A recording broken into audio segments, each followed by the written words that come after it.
the itching ears of people wishing for all kinds of bizarre conspiracy theories, ideas, and so forth is going nowhere. Really, come on now. People now saying, oh, yes. One day they'll say, oh, the earth is flat. And the next day they say, oh, Egypt is America. In what sense do they say that? Geographically? Well, physically, historically, spiritually?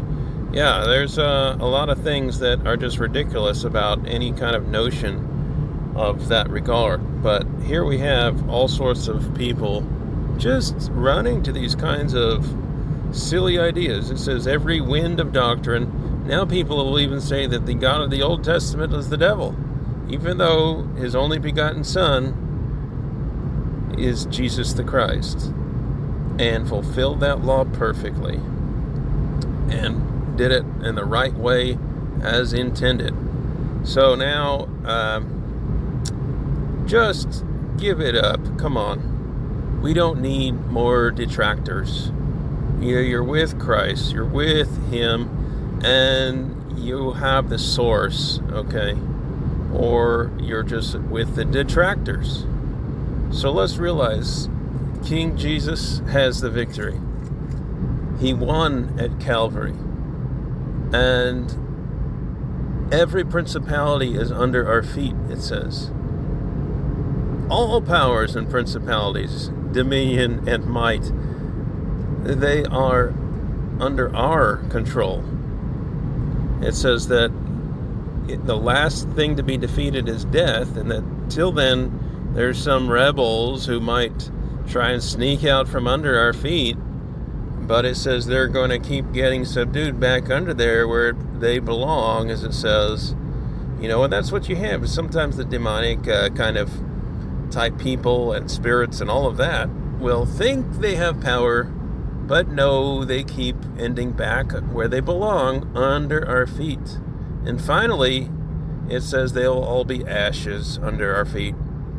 But they're already placed there, and they really can barely rise up from there. They're defeated foes. It's like you got a fingernail trying to reach up out from under your foot.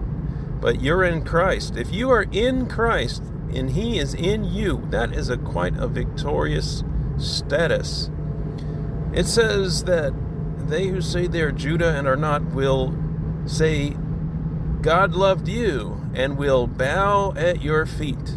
It says that is where we are. There's no other place. And it says, in the place where it is said, you are not my people, it shall be said of you, you are the sons of the living God. It's such a higher position. Now in God, in Christ, not just in Israel, not just in the physical, but also the spiritual. And we have a great and higher status.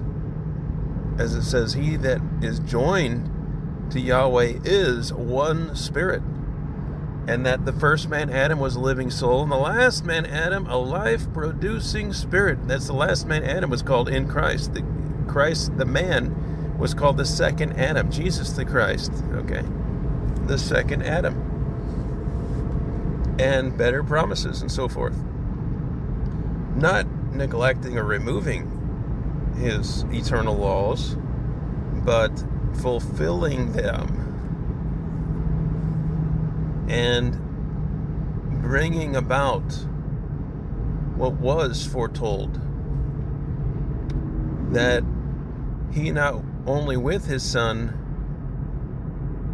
will not withhold from you any good thing, but with him will give you every good thing. It's not just all about pleasing the flesh here, but if you're with Christ, you're with the source. All the rest are detractors. It's just a word I feel is meant to share out there today. And I pray it's a blessing. Take care, and may God bless you.